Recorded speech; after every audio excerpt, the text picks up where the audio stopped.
Olá, pessoal! Vamos para mais uma aula no nosso canal da Universidade da Elétrica, uma aula dedicada aos profissionais eletricistas.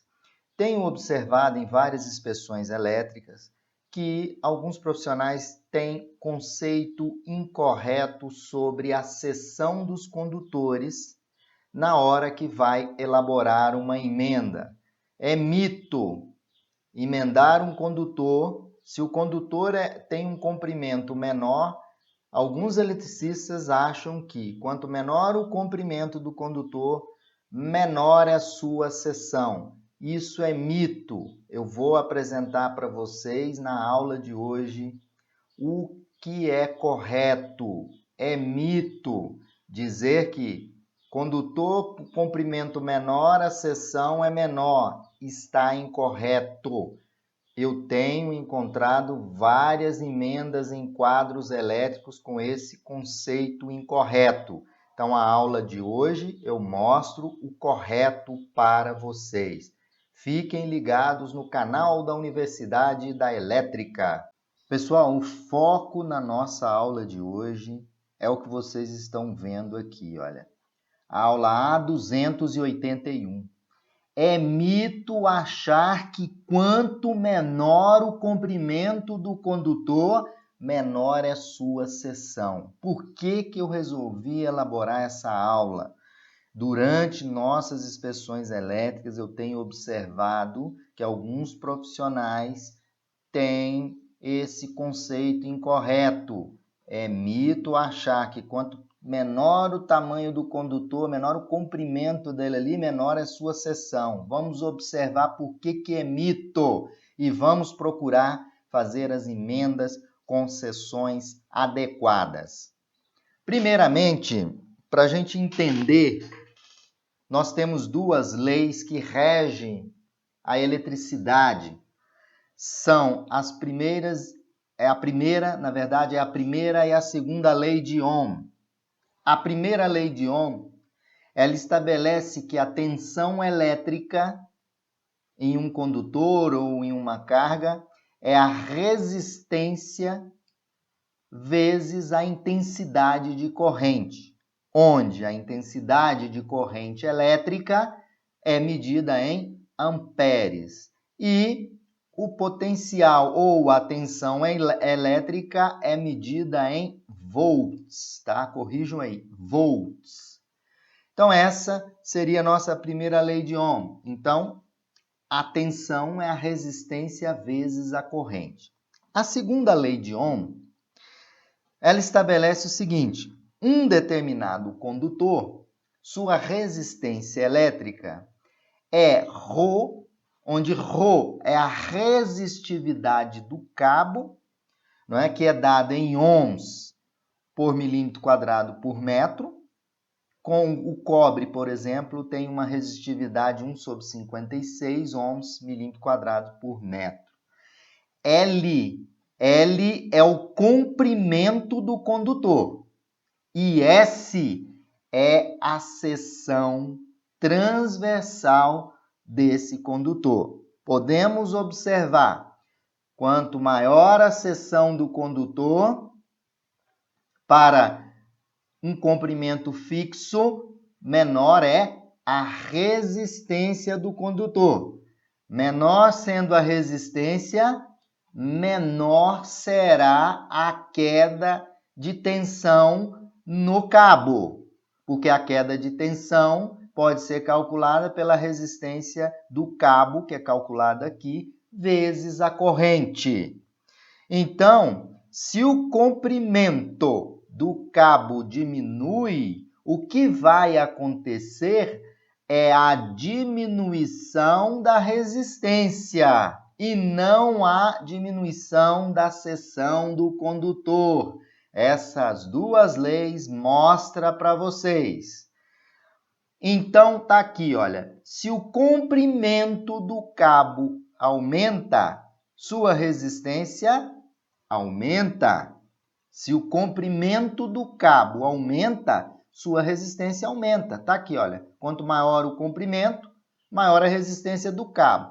Logo, aumenta a queda de tensão. E para vocês compensarem a queda de tensão, pode ser que a seção do condutor tenha que ser aumentada. Por que que eu tenho que aumentar a seção do condutor? Para diminuir a minha resistência. Então, quando você tem um cabo a 100 metros, você tem que tomar muito cuidado em relação ao quê? A queda de tensão. Por quê? Quanto maior o comprimento do cabo, olha, quando cresce o valor de L muito, o que que acontece com R? R aumenta. Se R aumenta, a corrente na carga está mantida lá, acontece que a queda de tensão na carga aumenta. Como que eu faço para compensar isso? Eu tenho que aumentar a minha seção do condutor. Aumentando a seção do condutor, eu diminuo a queda de tensão. Agora veja um mito aí. Se o comprimento do cabo diminui, a resistência também diminui? Claro, se o comprimento do cabo diminui, pela segunda lei de Ohm, se o comprimento diminui, automaticamente a resistência diminui. Logo, essa queda de tensão diminui as perdas.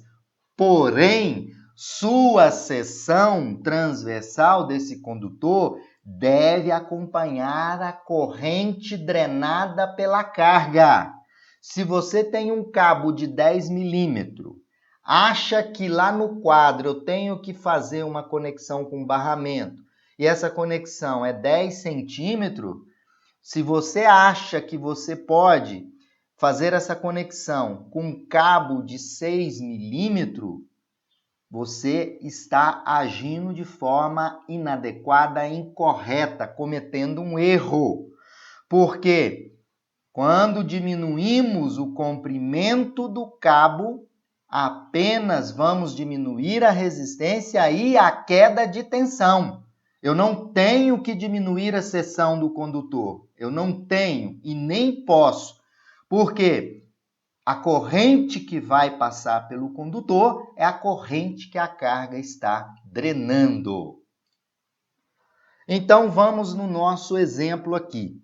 Eu tenho um quadro que alimenta aí uma carga monofásica, 220 volts, e eu tenho um cabo de seção 4 milímetros quadrados, onde eu tenho fase e neutro. Essa carga minha, ela tem 5.500 watts. Eu quero calcular aqui para vocês qual é a resistência do cabo. Como nós temos duas pernas de cabo, a resistência aplicando a segunda lei de Ohms é 2 vezes Rho vezes L dividido por S. Então, é 2 vezes 60 vezes Rho. Rho é 1 dividido por 56. Então, é a mesma coisa de 60 vezes o Rho, que é 1 sobre 56, ele vem para baixo, dividindo, vezes 4, que é a seção do cabo. Portanto, a resistência do cabo, do laço do cabo, é 0,54 ohms. Essa é a resistência do cabo.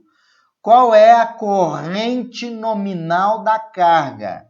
A potência é igual a tensão vezes a corrente. Logo, a corrente é a potência dividido pela tensão. 5.500 por 220. Qual é a corrente que vai passar pela carga e pelo cabo? 25 amperes.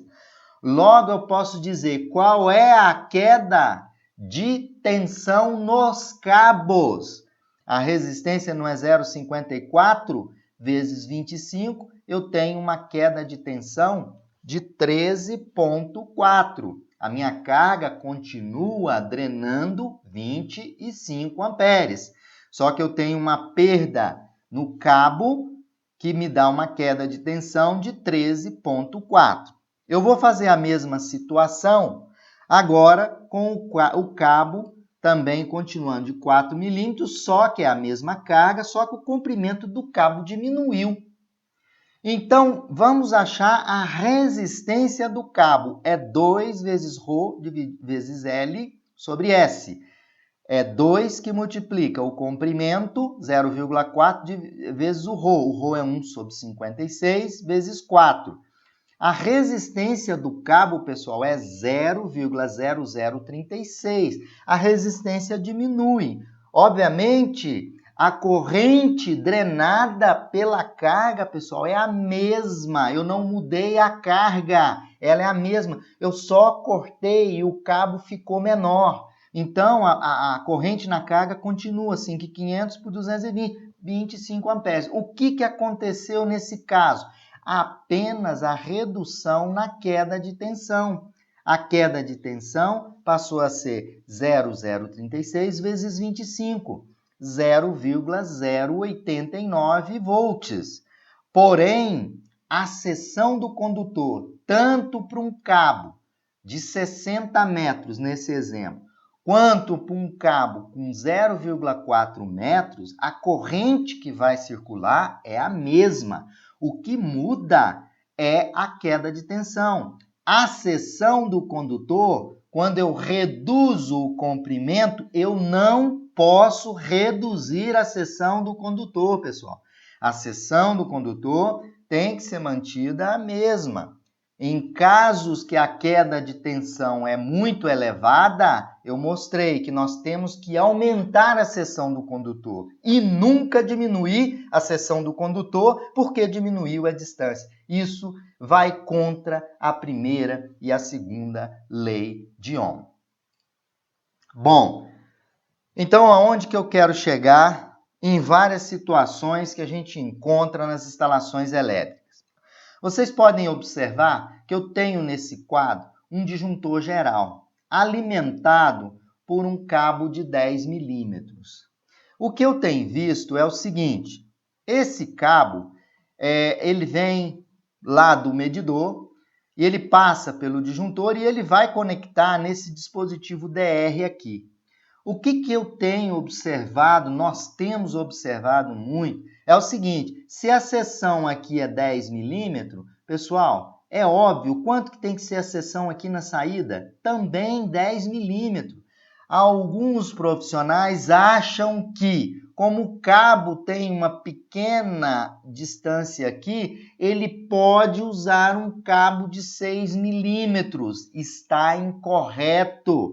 Se a corrente chegar na capacidade do cabo, esse pedacinho de cabo aqui vai apresentar aquecimento elevado, podendo até provocar curto-circuito, né, e desarme do disjuntor. Então, veja o que eu quero dizer, que a seção do condutor que entra no disjuntor é a mesma seção que sai. Eu não posso reduzir a seção porque a distância diminuiu do cabo. Eu posso até, de repente, aqui, eu poderia ter entrado de 10 e colocado na saída 16, né? Aí não teria problema, mas eu não posso pensar que quanto menor o tamanho do condutor, menor a sua seção. Está incorreto. O condutor, pessoal, ele é dimensionado pela capacidade de corrente que é drenada pela carga e também pela queda de tensão. Então, isso nós temos observado muito e muitos eletricistas têm esse pensamento na cabeça. Quanto maior o comprimento, maior a seção. Ok, para compensar a queda de tensão. Mas o inverso é inválido. Quanto menor o comprimento, não posso dizer que a seção vai ser diminuída. Está incorreto e eu estarei, né, e vocês estarão indo contra a primeira e a segunda, principalmente a segunda lei de Ohm. Ele deve ter a mesma seção. Não podemos mudar a seção de um condutor. Se entra 10, tem que sair 10. Ah, não, mas a seção é porque a distância é curtinha, eu posso botar aí um cabinho de 6. Não, a seção de entrada tem que ser igual à seção do condutor de saída. Pessoal, é isso aí. Fiquem ligados no canal da Universidade da Elétrica. Peço a vocês, compartilhem o canal da Universidade da Elétrica, porque dessa forma a gente fica motivado para continuar elaborando essas aulas e apresentando para